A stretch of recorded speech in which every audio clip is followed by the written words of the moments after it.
여러분 안녕하십니까? 이어서 춘천에서 전해드립니다. 오늘 도내에서 코로나19 환자 7명이 발생했습니다. 강원도에 따르면 이달 초 원주 지역에 방문했던 춘천 효자동 거주 50대 A씨가 오늘 아침 양성 판정을 받았습니다.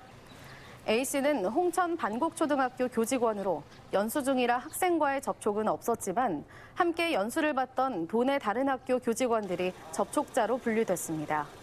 또 최근 인제 상남면의 한 휴게소에서 직원 4명이 확진 판정을 받은 데 이어 오늘 인제 북면 지역에서 50대 여성이 확진됐습니다.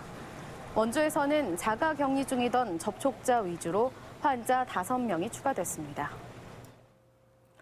강원도는 지난주부터 일부 지역에서 확산되고 있는 코로나19 감염은 유증상자들의 방심을 원인으로 보고 개인 방역 수칙의 중요성을 강조했습니다.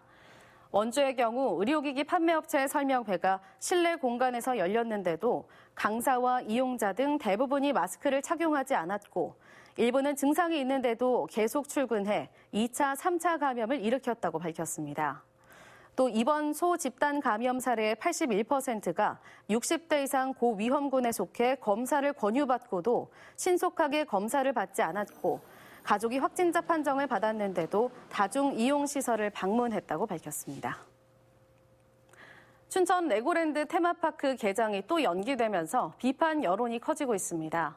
오늘 강원도 글로벌 투자통상국에 대한 도의회 경제건설위원회 행정사무감사에서 신영재 의원이 내년 7월 초 개장이 되는지 질의하자 안권용 국장은 정식 개장은 2022년 3월이라고 답했습니다.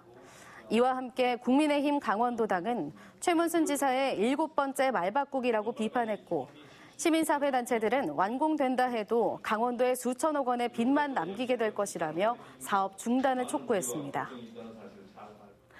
코로나19 여파로 강원도교육청이 사상 처음으로 연속 감액 추경을 편성했습니다. 강원도교육청은 제4회 추가 경정 예산안으로 13억 5,700만 원을 감액 편성했습니다.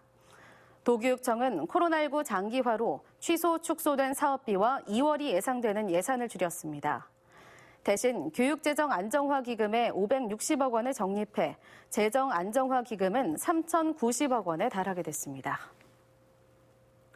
춘천과 원주, 인제를 중심으로 코로나19 확진자 발생이 계속되는 가운데 내일부터 마스크 착용이 의무화됩니다. 중앙방역대책본부에 따르면 내일부터 대중교통이나 의료기관 등 다중이용시설에서 마스크를 쓰지 않거나 마스크를 썼더라도 입이나 코를 완전히 가리지 않았다가 적발되면 과태료를 내야 합니다. 위반 당사자에게는 횟수와 관계없이 최대 10만 원, 시설 운영자에게는 300만 원 이하의 과태료가 부과됩니다. 다만 만 14세 미만과 신원을 확인할 때 등은 과태료 부과 대상에서 제외됩니다.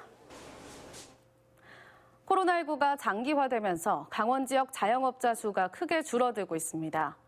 강원지방통계지청이 발표한 10월 고용 동향에 따르면 강원 지역 자영업자 수는 1년 사이 10,000명이 줄어 20만 3천 명에 머물렀습니다.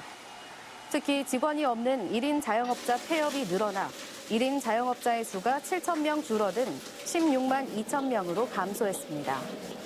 전체 업종별 취업자 감소는 농림업이 2만 6천 명으로 가장 컸고 제조업 6천 명, 도소매와 숙박 음식업은 5천 명 줄었습니다. 강원 건설 건축 박람회가 오늘 오후 춘천 스카이 컨벤션에서 개막됐습니다. 강원 건설단체 연합회와 강원일보 등이 마련한 이번 박람회는 코로나19 확산 방지를 위해 온라인 플랫폼을 구축해 1년 동안 상시 운영됩니다. 참가 기업의 상품과 정보, 상담 창구 등이 3D로 구현되는 온라인 전시관에서는 2개관, 50개 부스가 입점하고 박람회 전용 쇼핑몰과 연동돼 스마트폰과 컴퓨터 등을 통해 참여할 수 있습니다. 지금까지 춘천에서 전해드렸습니다.